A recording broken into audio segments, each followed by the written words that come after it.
Hola, buen día para todos. Habíamos estado hablando en algunos videos sobre un estudio del Corán desde una perspectiva cristiana. Y nos habíamos quedado por ahí en el capítulo 4, si mal no recuerdo. Hoy vamos a continuar con esa serie y vamos a hablar sobre lo que dice el Corán, sobre la condición jurídica y social de las mujeres. Antes de empezar a leer o a comentar qué dice el Corán, vamos a hacer una breve comparación con lo que dice la Biblia. De manera general, algunas personas pueden percibir que en países de mayoría musulmana los hombres suelen tratar a sus mujeres como si éstas fueran inferiores a ellos. Algunos tal vez piensan que esto es un problema cultural que se basa en lo que las costumbres típicas del país enseñan a los hombres y que probablemente su comportamiento tiene muy poco que ver con lo que Mahoma recitó o con lo que Mahoma recibió en el Corán.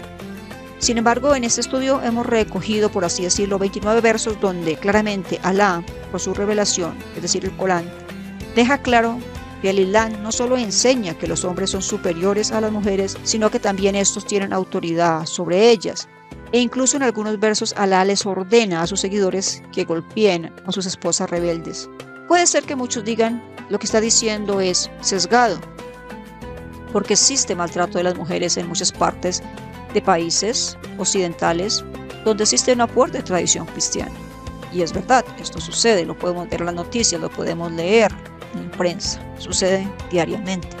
Pero no hay diferencia rotunda entre lo que sucede en Occidente versus lo que sucede en países musulmanes cuando se trata del trato hacia las mujeres. Dado que el maltrato que sufren las mujeres, que sufrimos las mujeres en Occidente, en países con tendencia cristiana, no se debe a que la Biblia lo promueva. Al contrario, en muchos versos de la Biblia encontramos que Dios enseña que todos los seres humanos tienen dignidad independientemente de su género. De hecho, en muchas zonas que han comenzado a abrazar el Evangelio, se nota la transformación cultural de estos sitios, porque los derechos humanos comienzan a mejorarse notablemente. Y existen razones para que esto suceda. Una de las razones es que como cristianos creemos que debemos seguir a Jesús. Él es nuestro ejemplo de vida. Tenemos algunos ejemplos de cómo Él nos enseñó cómo es el tratamiento que los hombres nos deben dar hacia nosotros. Encontramos, por ejemplo, en el Evangelio que Jesús dedicó tiempo para enseñar a las mujeres, cosa que no era una práctica común en los judíos del siglo I. Y las mujeres generalmente eran enseñadas en el asunto religioso, eran los hombres los que se formaban en eso. Sobre lo que Jesús enseñó a las mujeres y el tratamiento que Él tuvo hacia enseñarles a estas, esto se encuentra registrado en el Evangelio de Lucas, capítulo 10, entre el verso 38 al 42. Incluso Jesús, como Hijo de Dios, como creemos los cristianos, demostró respeto hacia aquellas mujeres que eran pecadoras y que lo reconocían como tal delante de Él. Él tuvo compasión de ellas. Un ejemplo de esto se encuentra registrado en el Evangelio de Lucas, capítulo 7, versos 36 al 39. Él incluso cruzó las barreras sociales y culturales cuando reveló su verdadera identidad a una mujer samaritana. La primera persona que conoció la verdadera identidad de Jesús como el Mesías, como el Salvador, fue la mujer samaritana. Y eso se encuentra en el Evangelio de Juan, capítulo 4, entre el verso 1 al 42. Un caso que es muy importante para los cristianos es la resurrección de Cristo, ya que Pablo dice que si Jesús no resucitó, vana es nuestra fe, vana es nuestra esperanza. Él honró a las mujeres de una manera especial en su resurrección. Él se les presentó por primera vez a sus seguidores y escogió para ello a mujeres. Dato registrado en Mateo capítulo 28, verso 8 al 10. Para muchos cristianos es claro, bajo la interpretación de muchos versos bíblicos, que los hombres y las mujeres desempeñamos roles diferentes en el hogar y en la iglesia. Aún así, como cristianos coincidimos en que la Biblia enseña claramente que existe igualdad en el tratamiento entre los dos sexos. La Biblia revela que Dios creó al hombre y la mujer y los creó varón y mujer, y que ambos fueron creados a imagen y semejanza de Dios, tal como lo encontramos en Génesis, capítulo 1, verso 27. Dios también dijo que el hombre debe dejar a su familia, su padre y madre, y unirse a su esposa, y los dos serán una sola carne, y eso se sucede por medio del matrimonio. Génesis capítulo 2, verso 24. Incluso en el Nuevo Testamento encontramos muchos pasajes que dicen que los cristianos somos iguales entre sí, que somos creyentes, porque no hay en la iglesia este tratamiento especial para las personas. Ya no existen judíos o griegos o esclavos o libres, ya que todos somos uno en Cristo Jesús, como quedó registrado en Gálatas capítulo 3, verso 28. Y esos son algunos de los ejemplos que la Biblia tiene. Si nos pusiéramos a hacer un estudio más profundo, con toda seguridad encontraríamos muchos versos. Ahora, ¿qué dice el Corán sobre las mujeres? Vamos a tratar de mostrar los 29 versos del Corán y la relación que tiene esto con la manera con que los hombres musulmanes miran a sus mujeres en países de mayoría musulmana. Por ejemplo, encontramos en el Corán, Sura 4 o An-Nisa, verso 34, y Sura 2, verso 228, las mujeres son inferiores para los hombres. Literalmente podríamos parafrasear que estas dos suras dicen que los hombres tienen autoridad sobre las mujeres porque fueron creados para ser superiores y porque además los hombres destinan recursos para cuidar de las mujeres. Ellos son superiores o tienen un estatus superior a las mujeres, por lo que en materia de divorcio ellos tienen más derechos. Alá también dice que las posesiones del mundo, como hijos, oro, plata, caballos, ganados, campos, mujeres, eso lo dice en la Sura 3, verso 14. Note que Alá lista a las mujeres como posesión de los hombres en este verso. Nuevamente en la Sura 4, verso 34 encontramos otra cosa relacionada con los hombres y su superioridad sobre las mujeres, dado que en esta Sura dice que los hombres fueron superiores, creados superiores a las mujeres, y estos deben apoyar a las mujeres. Por lo tanto, aquellas mujeres que son obedientes, aquellas que son fieles a lo que Alá ha dicho, deben ser obedientes a sus esposos. De aquellas mujeres que sus hombres, sus esposos sospechan que entrarán en obediencia, Alá prescribe un tratamiento que deben sufrir o que se les debe aplicar. Sus esposos deben amonestarlas o regañarlas. Si esas no cambian el comportamiento rebelde que tienen, sus esposos deben obligarlas a dormir solas, es decir, ellas no van a compartir el lecho con ellos. Y finalmente, si estas no entran en razón, es decir, no cumplen obedientemente aquello que el hombre dice, Alá le dice a sus seguidores que deben golpearlas. Cuando ellas vuelvan a obedecerlos, ya no se les aplica ningún castigo. ¿Qué significa esto? Que si la mujer no obedece como el hombre desea, Alá le prescribe estos castigos: regaños, separarlas de las camas de estos, no compartir su lecho con ellas y golpearlas. Ahí no hay un orden prescrito, es decir, no es que primero el hombre las regañe y luego las deje durmiendo solas y de último las golpee. Esas son las acciones que el hombre puede llevar a cabo en cualquier orden. En la Sura 2, verso 223 encontramos que las mujeres son como los campos de arar para los hombres y que estos pueden entrar a sus campos como lo deseen. En algún hadith de la Sunna de Mahoma, el profeta de Alá explica esto. Y la historia más o menos es así. Dice que las mujeres, los Ansari, cuando Mahoma migró, no querían tener relaciones sexuales con sus seguidores de una forma distinta a la que ellas estaban acostumbradas. Entonces, los hombres musulmanes se quejaron, las mujeres también se quejaron porque no querían prácticas sexuales que ellas desconocían. Fue cuando este verso fue revelado: las mujeres son un campo de arar para los hombres y estos pueden entrar a este campo como ellos quieran. Es decir, pueden tener relaciones sexuales con ellas como ellos deseen, por delante, por atrás, por donde ellos quieran, en el momento que quieran y donde quieran. Literalmente eso dice el hadith de la Sunna del profeta. Dice Alá también que tener hijos varones es de mayor valor que tener hijas, ya que las mujeres crecerán luciendo joyas baratas y que son incapaces además de hablar con lógica en una discusión. Más adelante el mensajero de Alá dirá que las mujeres tenemos deficiencia en inteligencia y además deficiencia en religión. Aquellos que dicen que las mujeres son ángeles tendrán que responder por esta creencia. En el mundo musulmán los ángeles son hombres, no son mujeres. Además, aquellos que imputan hijas a Alá están equivocados y son injustos, porque Alá tendría hijas si los hijos son más preferibles, se pregunta el autor de este libro.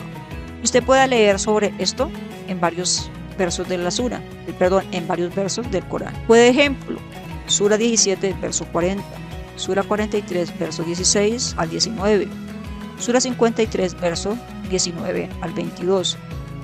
En lo que refiere al testimonio de mujeres en situaciones legales, se dice que cuando no exista la posibilidad de conseguir dos hombres para que den el testimonio en asunto de contratos de préstamos de dinero, si no existe esa posibilidad, se recomienda que se tomen dos mujeres, porque en el caso de que una de las mujeres olvide el testimonio, olvide lo que ella ha visto o lo que ella sabe, la otra lo hará recordar.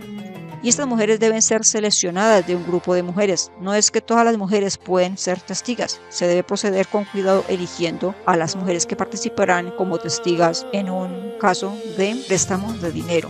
Usted puede leer sobre esto en la Sura 2, verso 282.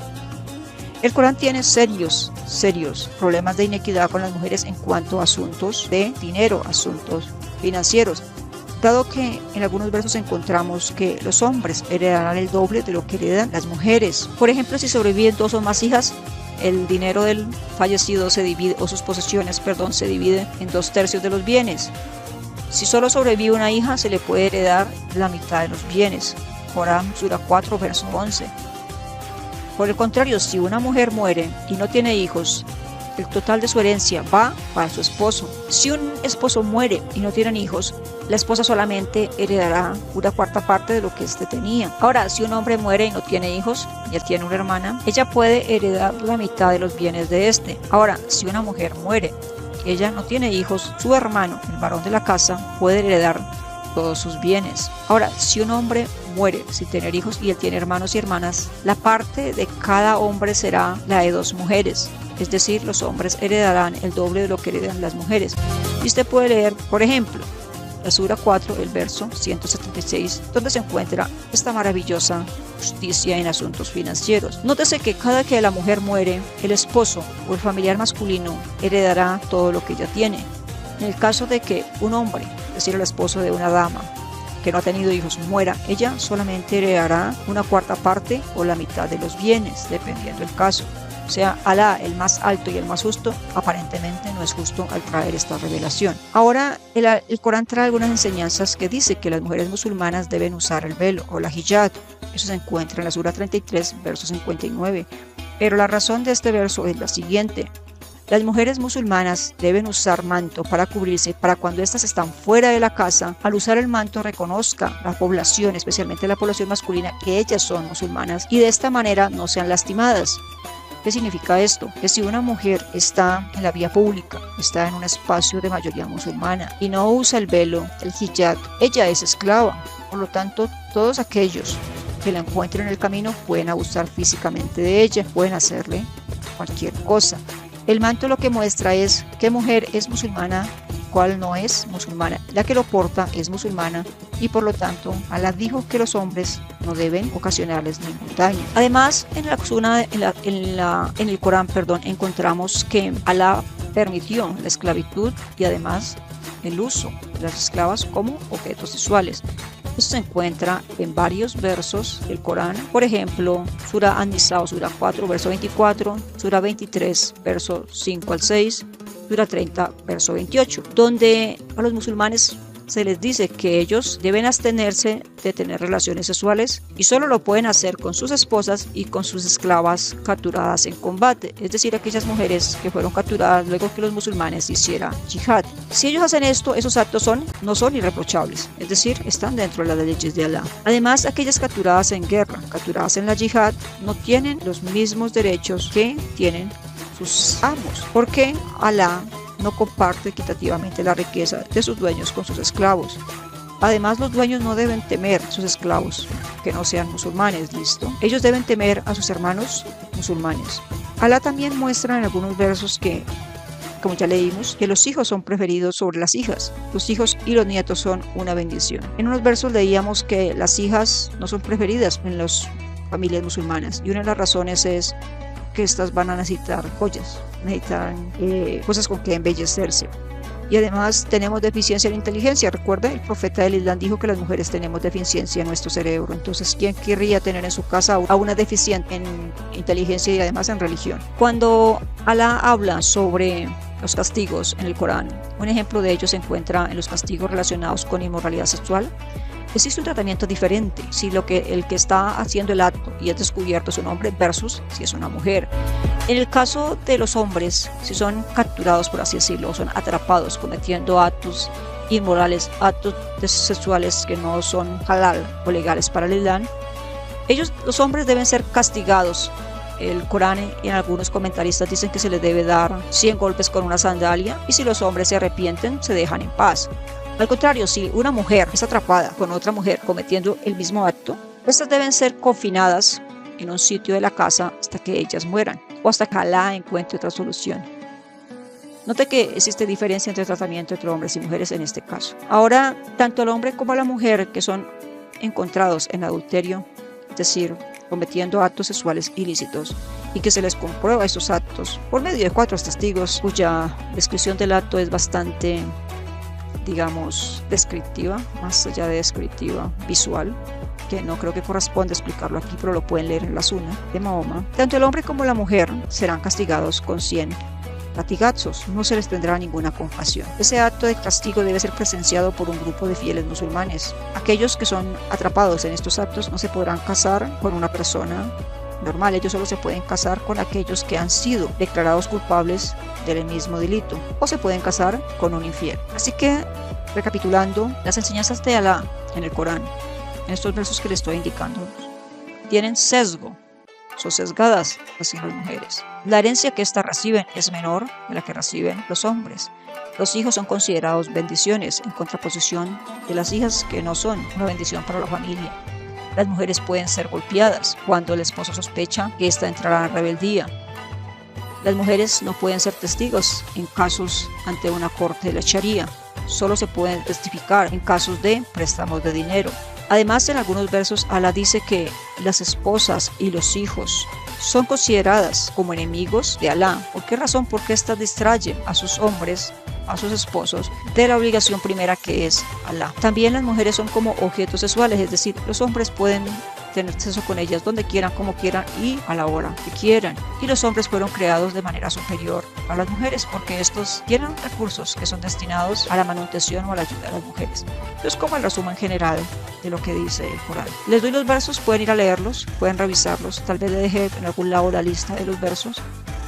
Especialmente creo que debe leer los comentarios del Corán. Mi favorito es Ibn Kathir, pero pueden leer por ejemplo Al-Jalalayn o Ibn Abbas. ¿Por qué me gusta Ibn Kathir? Porque él trae el respaldo de la información que está presentando, no solo con sus palabras, él sustenta la enseñanza islámica con hadices de Mahoma. Ibn Abbas, el primo del profeta, tiene muy buenas interpretaciones de los versos y pueden comprobarlos.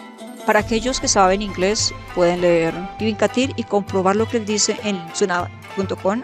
Ahí están los hadices de las palabras de Mahoma. Los versos que les doy pueden revisarlos en varias fuentes islámicas. Mi favorita es quranwatch.com.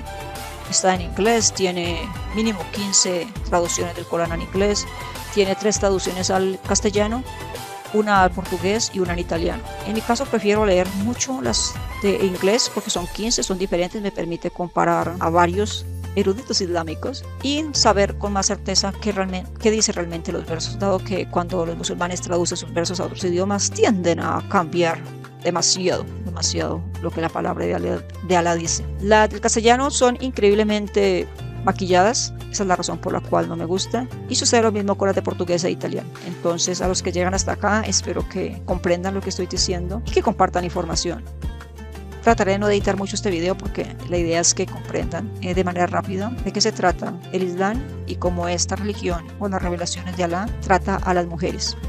Muchas gracias por llegar hasta aquí, nos veremos en una próxima oportunidad. El Señor los guarde.